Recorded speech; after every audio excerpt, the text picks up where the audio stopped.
Welcome to medical tuber. तो friends, आज जो हम वीडियो लेके आए हैं वह है हमारे डाइजेस्टिव सिस्टम का वीडियो। तो डाइजेस्टिव सिस्टम में जितने भी अंग कार्य करते हैं, जितने भी तंत्र होते हैं इस सिस्टम में, वो सभी अंगों के बारे में हम एक एक करके जानेंगे पूरे विस्तृत में, और देखेंगे वो अंग कहाँ पे स्थित होता है, हमारे शरीर के किस हिस्से पे वह स्थित होता है। तो यहाँ सबसे पहले आप देखेंगे राइट साइड में ओरल केविटी है। तो ओरल केविटी में जो पाचन तंत्र का सबसे पहला जो वर्क होता है, जो सबसे पहला पाचन का शुरुआत होती है, वो हमारी मुख से होती है। मुख में क्या पाचन होता है फ्रेंड्स, तो चलिए हम आपको जानते हैं। तो सबसे पहले मुख में जो पाचन होता है वो हमारा चबाना हो गया, उसमें लार का मिश्रण हो गया है, और छोटे छोटे टुकड़ों में डिवाइड करना, ये हमारा पाचन क्रिया का प्रथम स्तर होता है।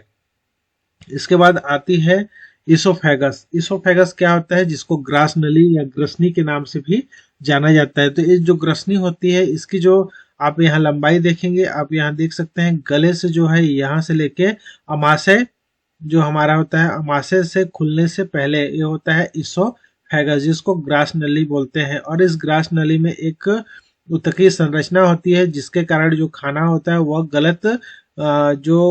गलत जो पाइप होते हैं या गलत जो नली होती है उसमें नहीं जाता है, क्योंकि एक नली इसके अलावा एक हमारा श्वास नली भी होता है। अगर उसमें खाना चले जाता है तो इंसान उसमें से मतलब क्या बोलते हैं, उसको काफी कठिनाई होती है श्वसन में, और इससे उनके दम घुटने से मौत भी हो सकती है। अब चलिए हम नेक्स्ट देखते हैं डायफ्राम। तो डायफ्राम क्या होता है, तो डायफ्राम एक जो होता है हमारे जो यहाँ देख सकते हैं ऊपर जो होता है, यहाँ पास फेफड़े आता है, एक संरचना होती है जो हमारा केविटी होती है उसको डिवाइड करती है। जो श्वसन तंत्रिकाएं होती हैं, जो हमारा इस साइड का जो खोखला होते हैं और उदरीय जो गुहिका होती है, उसको ये दोनों को डिवाइड किया जाता है। अब यही श्वसन क्रिया में हमारा जो होता है, श्वसन क्रिया में वक्षीय गुहिका और उदरीय गुहिका, ये दोनों गुहिका को डिवाइड करने वाला होता है डायफ्राम, और यही हमारा श्वसन क्रिया में महत्वपूर्ण योगदान निभाता है। अब बात करेंगे स्टमक अर्थात अमाशय का। तो अमाशय जो होता है, इसका आप यहाँ देख सकते हैं जे आकार का अमाशय होता है, और यह अमाशय हमारा बहुत ही महत्वपूर्ण पाचन तंत्र का एक अंग होता है। इसमें जो खाना, अमाशय के जठर रस जो होते हैं उसमें 3 प्रकार के एंजाइम होते हैं। पहला होता है पेप्सिन, जो प्रोटीन को पेप्टोन में बदलता है। दूसरा होता है रेनिन, जो दूध के प्रोटीन को केसिनोजेन में बदलता है। और तीसरा होता है लैपेज, वसा को ग्लिसरॉल और औषधीय अम्ल में बदलता है। अब नेक्स्ट बात जो करते हैं हम यहाँ लिवर जो हमारा होता है फ्रेंड्स, शरीर का सबसे बड़े कोशिका जो होती, सॉरी, सबसे बड़ा जो यकृत जो होता है, ग्रंथि होता है, वो सबसे बड़ा ग्रंथि होता है लिवर। और लिवर में बाइल अर्थात पित्त का निर्माण होता है, और यह काफी हद तक जो हमारे पाचन क्रिया में काफी सहयोग करते हैं पाचन क्रिया के लिए। अब बात करते हैं गॉल ब्लेडर। तो गॉल ब्लेडर में अत्यंत आवश्यक नहीं होता है, ये गॉल ब्लेडर जरूरत के समय पे ये निकाला भी जा सकता है, किंतु ये भी पित्त एक खोखला एक होता है, जिसको अब मैं आपको दिखा देता हूँ। ये जो हमारा पीछे के हिस्से पे पाया जाता है, इसको जूम करके आपको दिखा देता हूँ। जो हमारा है, आप यहाँ देख सकते हैं, ये वाले जो है हमारा पित्ताशय है। अब चलिए पित्ताशय से अब आगे बढ़ते हैं और देखते हैं, और हमारा जो होता है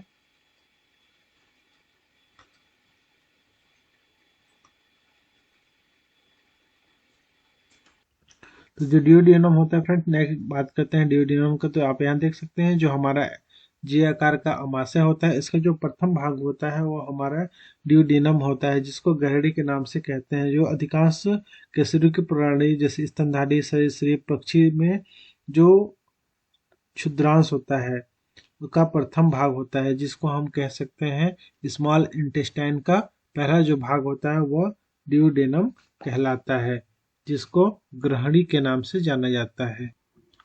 नेक्स्ट है कॉमन बाइल डक्ट। संक्षेप में कहें तो सीबीडी जठरांश क्षेत्र की एक वाहिनी जो डक्ट होती है उन प्राणियों में पाई जाती है जिनमें पित्ताशय होता है। यह वाहिका मुख्य यकृतीय वाहिनी, जिसको कॉमन हेप्टिक डक्ट तथा पित्ताशयी वाहिनी सिस्टिक डक्ट के मिलन से बनती है। तो ये होता है कॉमन बाइल डक्ट। तो कॉमन बाइल डक्ट को आपको मैं पीछे से दिखाऊंगा फ्रेंड्स। आप यहाँ देख सकते हैं ये जो डक्ट बना हुआ है ये होता है कॉमन बाइल डक्ट होता है।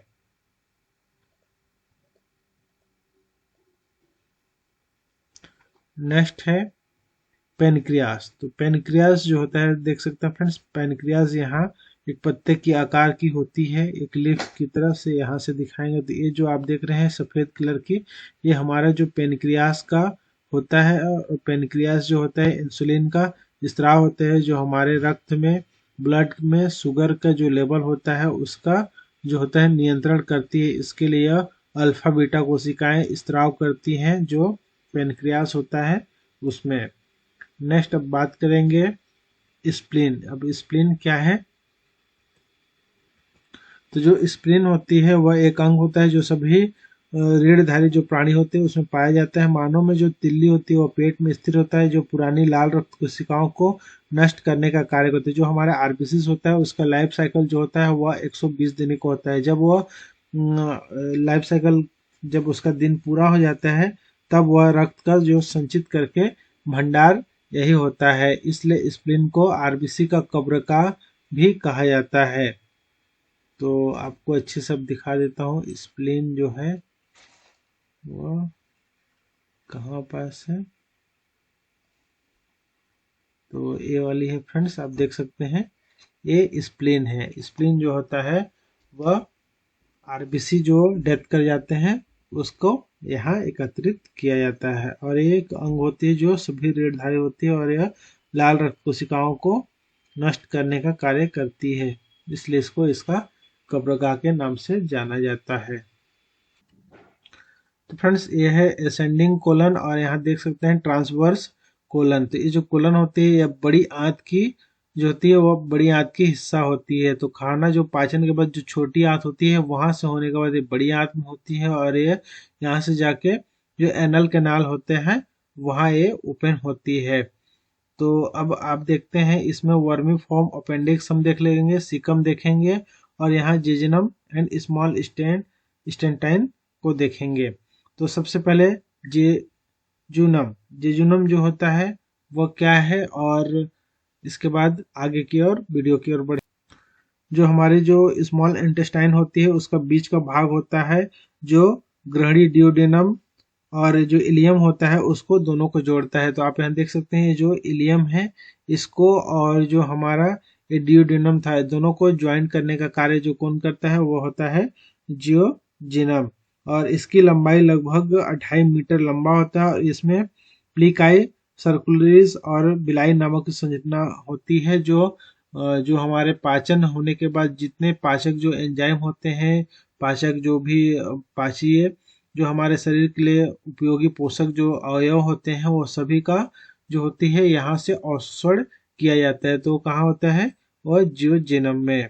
और ये देख रहे हैं ये जो हमारा डिसेंडिंग कॉलम होता है ये वाला असेंडिंग कॉलर, ये ट्रांसवर्स कॉलन। यहाँ से जाने के बाद जो छोटी आंत जो पाचन हो जाता है इसके बाद से ये यहाँ से असेंडिंग कॉलन यहाँ से बढ़ता हुआ देखेंगे असेंडिंग कॉलन, फिर यहाँ से ट्रांसवर्स, फिर यहाँ से डिसेंडिंग कॉलन। इसके बाद ये जो हमारा सिग्मोइड कॉलन है और इसके बाद ये जो एनल कैनाल हो जाता है रेक्टम से होते हुए एनल कैलान पहुंच के यहाँ से मल के रूप में बाहर हो जाता है।